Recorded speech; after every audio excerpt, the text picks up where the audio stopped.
ঠিক 7 বছর আগে বেকার ছেলেটাকে ভালোবেসেছিলাম। তখন অনেকেই বলেছে, বিয়ে করো না বা প্রেম করো না, সে কি তোমার শখ পূরণ করতে পারবে?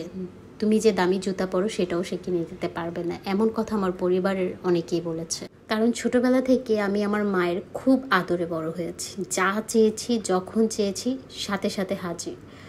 সেজন্যই হয়তোবা পরিবারের মানুষ চাইতো তেমন একটা মানুষের হাতে তুলে দিবে, কিন্তু তারা বুঝতে পারেনি সে যোগ্য পুরুষটাই এ মানুষটা।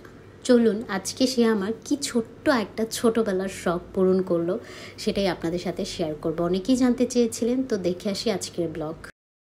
আসসালামু আলাইকুম, আশা করি সবাই ভালো আছেন।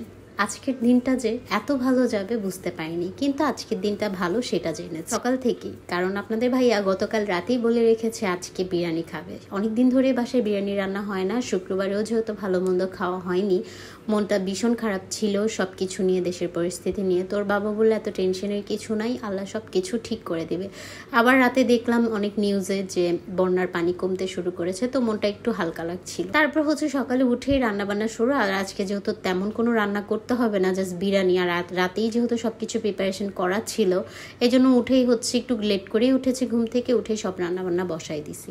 এখানে মুরগি বিরিয়ানি খাবে তারা, বিফ বিরিয়ানি খাবে না। আমি বলেছিলাম গরুরটা করি, ওরা বলতেছে না। আমি তাদেরকে 3টা অফার করেছিলাম, খাসি, গরু অথবা মুরগি, তিনোটাই ফ্রিজে ছিল। তো ওরা বললো মুরগির বিরিয়ানি খাবে, কারণ গরুর মাংস তো এমনিতে আমাদের খাওয়া হয়, আর আমাদের সবারই হচ্ছে মুরগির বিরিয়ানিটা অনেক বেশি পছন্দ।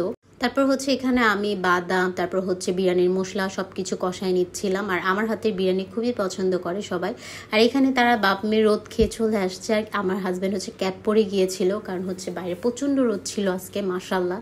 অন্যদিন রোদ দেখলে ভালো লাগে না, বাট 2 দিন ধরে রোদ দেখে এত বেশি আনন্দ লাগে। তারপরে এখানে দেখেন মাংসটা আমি ভালোভাবে কষায় নিচ্ছিলাম। বিরিয়ানির মাংসটা যত বেশি কষাবেন খেতে কিন্তু তত বেশি মজা লাগবে। আমি জানি যারা আমার ব্লগ দেখেন আমার থেকেও রান্নায় অনেক বেশি এক্সপার্ট। আমি তো নতুন নতুন রাঁধুনি, মাত্র 3 বছরের কাছাকাছি রান্না করছি, কিন্তু আপনারা কিন্তু অনেক দিন ধরেই হয়তো বা অনেকে রান্না করছেন। আবার এমনও আপু আছে রান্নাই করতে পারে না। সো যারা রান্না করতে পারেন না তাদের জন্য আমার এই ছোট ছোট ট্রিক্সগুলো। আর এখানে হচ্ছে আমার বাসায় আজকে তেমন কোনো সবজিই ছিল না, ইয়াসার খিচুড়ি রান্না করব। তো কালকে আমার দেবর হচ্ছে একটা লাউ এনেছিল, ওইটার থেকে একটুখানি কেটে আমি ইয়াসার খিচুড়িটা আসলে বসাই দিব, আর সাথে আলু দিব। আলু আর লাউ দিয়ে আজকে ওর খিচুড়িটা রান্না করব, যেহেতু বাসায় তেমন কোনো সবজি নাই। আর আপনাদের ভাইয়াকেও আমি হচ্ছে প্রেশার করতে চাচ্ছিলাম না নিচে যাওয়ার জন্য, কারণ হচ্ছে ওর যেহেতু আজকে অফ ডে, ও একটু রিল্যাক্সে দিনটা কাটাক, সো প্রেশার দিতে চাচ্ছিলাম না। এখানে লাউটা হচ্ছে বড় বড় সাইজ করে কাটছি, কারণ যেহেতু ব্লেন্ড করে ফেলবার। ইয়াসা ব্লেন্ড ছাড়াও খিচুড়ি খেতে পারে, কিন্তু ও যেহেতু খিচুড়িটা পেট ভরে খায়, এই জন্য শুধু খিচুড়িটাই আমি ওকে ব্লেন্ড করে খাওয়াই। আদারওয়াইজ ওটস এমনি এমনি যা খাবার আছে সবগুলো আমি ব্লেন্ড ছাড়াই খাওয়াই। সো এখানে পানি দিয়েছি, এখন হচ্ছে পানিটা শুকায় আসছে। এই সময় ঘিটা দিলে যেটা হয়, এখন তো আমি হচ্ছে বিরিয়ানিটা ভাপে দিয়ে দিব। সো যখন আপনি উঠাবেন এত ভালো একটা স্মেল আসে, এটা করে দেখবেন আপনারা যারা করেননি এখনও, অনেক ভালো লাগে গ্রানটা। আর খেতেও বেশ মজা হয়েছিল আজকের বিরিয়ানিটা। সবাই বলতে আমার দেবর, আমার হাজব্যান্ড, আর আমার কাছেও অনেক বেশি ভালো লাগছে আজকের বিরিয়ানিটা। আর এই দেখেন এক মগ কোক নিয়ে বসছি বিরিয়ানির সাথে। আর যতই চাই ডায়েট করব, যদিও আমি খুবই এই যে যতটুকু দেখছেন প্লেটে এতটুকু খেয়েছি, কারণ আমি বিরিয়ানি অত বেশি একটা খেতে পারি না। বিরিয়ানি, পোলাও, এই পোলাও আমার রোস্ট দিয়ে পছন্দ, বাট অল্প আছে না যে অনেক খেতে পারে। সো খাওয়া দাওয়া শেষ করে আমি পার্সেল করতে বসেছিলাম, কারণ আজকে মোটামুটি মাশাল্লাহ অনেক পার্সেলই ছিল। আর যেহেতু মাসের শেষের দিকে এখন একটু চাপ থাকবেই। তারপর হচ্ছে ঘুমিয়েছিলাম, ঘুম থেকে উঠেই আসার বাবা একটু হসপিটালে গিয়েছে। ওর আগে যার সাথে থাকতো, ওরা যখন হচ্ছে সবাই একসাথে থাকতো, ওইখানে এক ভাইয়ার বেবি হয়েছে। সো ওকে একটা গিফট দিতে গিয়েছে, আমাকে বলেছিল, বাট আমার ভাল লাগছিল না, এই জন্য আমি আর যাইনি। একবার ভেবেছি যাব, পরে ভাবলাম যে না, ভাল লাগছে না, অনেক বেশি হাত পা ব্যথা করছিল, জ্বর লাগছিল কেন যেন, আর মাথা ব্যথা তো আছেই এটা। তারপর হচ্ছে আপনাদের ভাইয়া বাসায় নিচে এসে ফোন দিল যে নিচে নামো। আর কি, ইয়াসাকে ভাবছি রেখে যাব, বাট সে যাবেই। সে হচ্ছে ইরফানের কাছে জুতা পরতেছিল, আর আমাকে পাহারা দিচ্ছিল যে আমি তাকে রেখেই চলে যাই কিনা। দেখেন তার এক্সপ্রেশন। আর আমার দেবর আমার এই রুমটা এরকমই করে রাখে, সে একদমই গোছালো না, অগোছালো। আমি যতই গোছাই সে বারবার হচ্ছে রুমটাকে ম্যাসি করে ফেলে। এখানে আমরা মামি নামতেছিলাম, আর দেখেন কাণ্ড, বাবাকে দেখে সে বাবার কোলেই উঠবে, এক পা হাঁটবে না। অথচ আমার সাথে কোথাও গেলে সে হেঁটে হেঁটে যাবে, আর বাবাকে দেখলে বাবার কোলে উঠবে। তো আজকে যাচ্ছি মূলত গোল্ডের শপে। এর আগের দিন গিয়েছিলাম, গোল্ডের শপ অফ ছিল। তো আজকেই আপনাদের ভাই আমাকে নিয়ে যাচ্ছে গোল্ডের শপে, কিনে দিবে। কিনে দিবে বলতে বানাতে দিব। খুব ছোটোবেলা থেকে আমার গোল্ডের একটা টিকলির শখ ছিল। ছোটোবেলা থেকে আমি টিকলি পরতে খুব পছন্দ করতাম।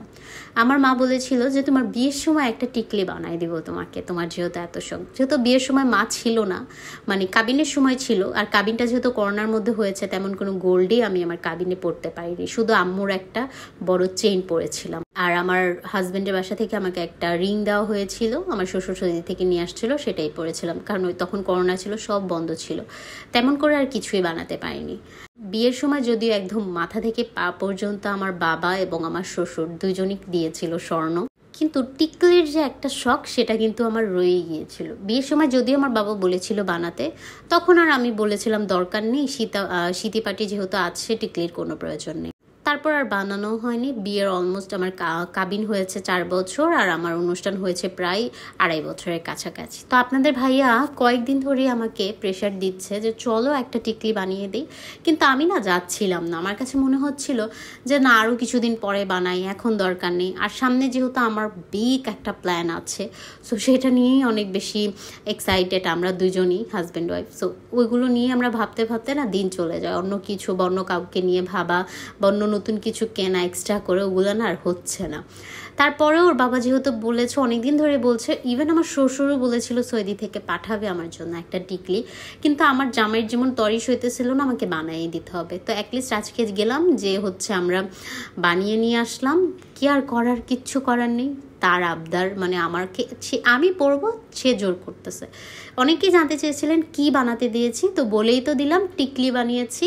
আর অনেকেই জানতে চেয়েছেন কয় আনা বা কি, 7 আনা দিয়ে আমি একটা টিকলি বানাতে দিয়েছি। যখন ডেলিভারি করবে ওরা, ইনশাল্লাহ খুব সুনই করবে, তখন হচ্ছে আপনাদেরকে দেখাবো। কোনো অনুষ্ঠান বা কোনো কিছুই সামনে নেই, কিন্তু আমার কাছে মানে আমার হাজব্যান্ডের কাছে মনে হয়েছে যে আমাকে সে একটা টিকলি পরাবে। সো আর আমার হাজব্যান্ড হচ্ছে গোল্ড জিনিসটা খুব বেশি পছন্দ করে। আমার হাজব্যান্ড প্রথম তার ইনকাম দিয়ে সে চেয়েছিল আমাকে কিছু একটা করে দেবে। তখন আমি তাকে বলেছিলাম, আমাকে দেওয়ার আগে তুমি তোমার মাকে কিনে দাও। আমরা হাজব্যান্ড ওয়াইফ মিলে আমার শাশুড়িকে একটা চেন কিনে দিয়েছিলাম, মানে টাকাও দিয়েছে, কিন্তু বুদ্ধিটা দিয়েছিলাম আমি ওর প্রথম ইনকাম দিয়ে। আল্লাহর রহমতে আমার শাশুড়ি তার ছেলের কাছ থেকে অলরেডি গোল্ড পেয়ে গিয়েছে। কারণ অনেকেই জিজ্ঞেস করতে পারেন যে আপনার হাজব্যান্ডকে আপনার শাশুড়িকে দিয়েছে? হ্যাঁ, সে সর্বপ্রথম আরও 4 থেকে 4.5 বছর আগে তার মাকেই গোল্ড কিনে দিয়েছে, তারপর এই যে আমাকে দিল। মাঝে মাঝে টুকটাক জিনিসপত্র দেয়, কিন্তু বড় গোল্ড তো আর দেওয়া হয় না। সে আমার এবার বার্থডেতেও হচ্ছে আমাকে একটা সুন্দর রকেট গিফট করেছিল, মাঝে মাঝেই আমি পড়ি, আপনারা দেখেন। কিন্তু টিকলিটা যেহেতু আমার ছোটোবেলার একটা শখ ছিল, তো এটাতে না আমি খুব ইমোশনাল হয়ে গিয়েছিলাম যখন বানাতে দিয়েছিলাম। মাকে খুব বেশি মিস করছিলাম, যে আজকে যদি আম্মু থাকতো কতটা খুশি হতো যে আমার মেয়ের ছোট্টবেলার শখ আমার মেয়ের জামাই পূরণ করে দিল। তাও আবার সেই ছেলেটা, যে ছেলেটা 7 বছর আগে বেকার ছিল, যার কাছে তার মেয়েকে বিয়ে দিতে চায়নি, কিন্তু আল্লাহর রহমতে এখন তার মেয়ে এবং তার মেয়ের জামাই দুজনই কাজ করতে পারে, অনেক ভালো আছে, সংসার জীবন নিয়ে। এটা যদি আমার মা দেখতো, পৃথিবীর সব থেকে বেশি খুশি হতো। সব মাই চায় তার মেয়ে সুখে থাকুক, শান্তিতে থাকুক। তো এই ছিল আজকের ব্লগ। সবাই আমাদের জন্য দোয়া করবেন, মাশাআল্লাহ বলবেন।